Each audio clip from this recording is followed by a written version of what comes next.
J'ai laissé tomber trop de paroles dans le ravin de l'ignorance. J'ai l'impression d'avoir gravi la plus énorme des montagnes pour me retrouver face à un mur magique, bâti de toutes pièces, parce qu'il a initialement taillé mes propres convictions. J'étais prêt à mourir pour me passer. Je suis situé dans une impasse. Plus j'avance, plus le pendule indique qu'il est temps.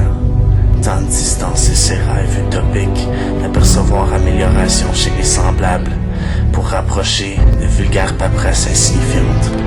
On semble désirer que mes songes nocturnes ingurgitent une potion magique pour les catalyser de leur profondeur. Ma logique me stimule. Est-ce que mes responsabilités détrônent cette volonté? Un jour vous comprendrez qu'en moi, il y a une anomalie. Oui, une anomalie qui peut courber la témérité du plus grand sceptique d'études de cette terre. La vivacité de la force, derrière chacune de mes narrations, aussi insécure que Kevin peut être, mon alter ego vous laissera jamais leur retirer un once d'espoir. Même si franchir l'impossible s'avère être infaisable, je suis prêt à foncer droit dans la désillusion et vivre le placebo. Il y a longtemps j'ai fait une promesse devant quelqu'un que je tiens, désormais plus sur cette terre. Je me suis offert à changer la perception de ceux qui souffrent et oppressent, et replacer le sourire de visage des opprimés. Je ne reculerai pas, même si vous mettez mon personnage en centre, même devant l'adversité qui dépasse la fiction.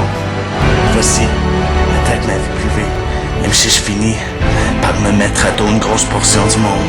C'est pas grave. Mon identité n'est que le substitut de ma présence.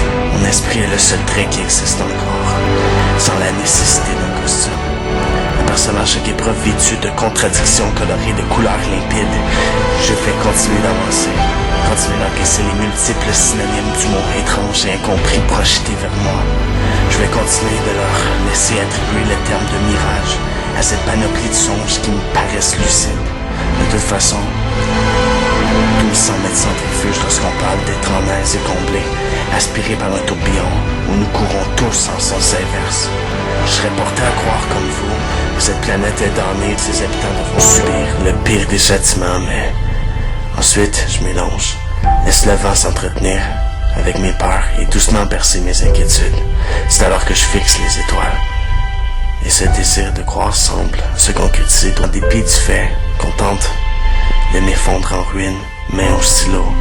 Je tâche donc permanemment chacune de ces émotions, et à mesure que j'écris, c'est alors que tout commence à prendre son sens. Si j'arrête là, ce sera une histoire incomplète.